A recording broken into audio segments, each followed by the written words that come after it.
The guy you see next to me is the most generous billionaire in the world. In less than 5 years, Sam Bankman-Fried went from buying his first Bitcoin to becoming a crypto billionaire. Many times over, and he's just 30 years old. Sam will tell you he's always wanted to get rich, but not for the reasons you might expect. All that money, he plans to give most of it away to charity. Do you have a sense of how much he's given away so far? It's a bit north of 100 million so far this year. You're pretty low-key in terms of when we think about billionaires. You don't drive a Lambo? No, I do not. Sam is 29 years old only, but Sam has $22 billion. And he wants to donate all of it to charity. But why? Well, for many reasons. From a $32 billion company to bankruptcy in the matter of just 4 days or so, Sam Bankman-Fried is stepping down as CEO. The 30-year-old will stay on through the Chapter 11 transition. They are filing Chapter 11 at FTX. So that did not turn out well for them. Welcome to Wealthhead. Today we are going to talk about FTX. No, not about what they did or what happened to them, but how to move forward from this whole thing. The fall of FTX has set crypto industry back tremendously, although the basics are still very strong, but the tremendous trust deficit will take some time to heal. Based on initial estimates, FTX could owe money to more than 1 million people and businesses, and this is not a scam where some rich people or some influencers lost money. This time a lot of regular investors lost a ton. And sometimes people tend to take rash decisions after seeing their hard-earned money vanish like the last spark on a burnt piece of paper. So let's talk about some learnings that can help us to move ahead and be more careful in future. This is going to be an important and an interesting video, so let's get into it. I'm going to start with the most important thing to take care of after someone loses money: the fear of missing out. Mr. Robot here is the perfect example of what not to do. Mr. Robot works really hard in his office and makes a decent amount of money. He decided to invest a major chunk of his salary, and while looking for investment opportunities, he saw this billionaire online. Let's call him Spam Blankman. So, he was on every major news outlet and YouTube channel. Everything seemed genuine about him, since all the important people were endorsing him. So Mr. Robot decided to go all in on crypto and bought 4 ETH on the billionaire's platform. Now suddenly the billionaire stopped withdrawals and declared bankruptcy, and Mr. Robot's money was gone. Now ETH was under $2,000. He had the fear of missing out. He wanted to get back to what his portfolio was and decided to buy 4 ETH again. Now ETH even further went down, and he ended up losing even more money. Learn from Mr. Robot, and as difficult as it might seem, stay on your original investment plan.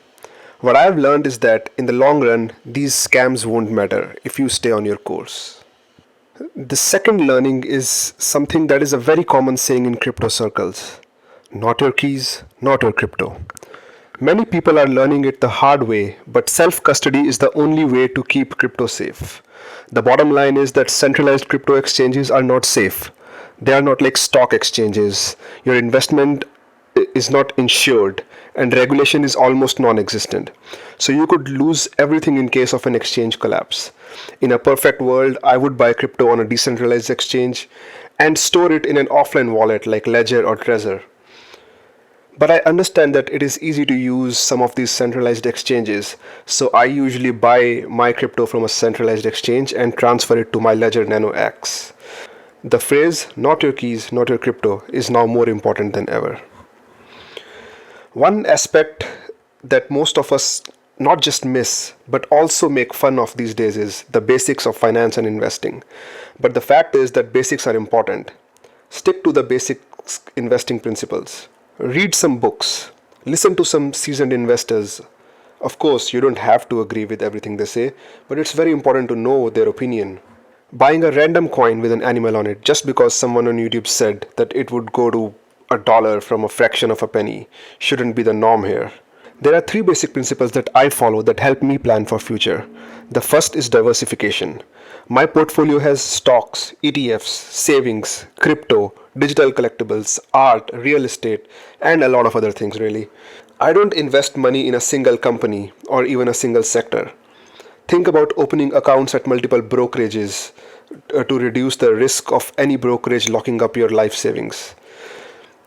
Until there is a proper regulation, cryptos and NFTs are mere speculation, so I'd never rely on them for a rainy day.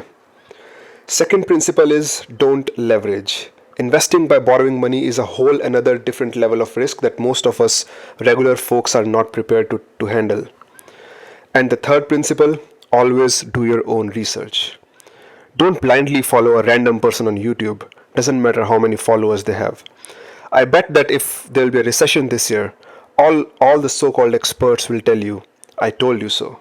And if there won't be any recession, then guess what they'd say? I told you so. No one can predict markets. And if someone tells you that they're sure that XYZ will do 100x from here, just run away from that person as fast as you can. The next thing is educate yourself. Financial literacy, not just in US, but almost everywhere in the world, is declining. But now is the time when we need to take more informed decisions. So it's very important to learn about personal finance, about the past frauds, about setting financial goals, about achieving financial goals. And the list just goes on and on and on. Learn how to protect yourself from becoming a victim again in the future. Finally, the last point to focus on is to learn to identify red flags. Unfortunately, our lives aren't clear black and white. Most of the situations fall in a gray area, and it's not so obvious to differentiate between the good and the bad. It's sometimes impossible for us regular people to tell respectable companies apart from these carefully constructed marketing scams. So learn how to identify the red flags. There's this beautiful article that I read at livewiremarket.com on FTX red flags. I'll link it in the description. Do read it.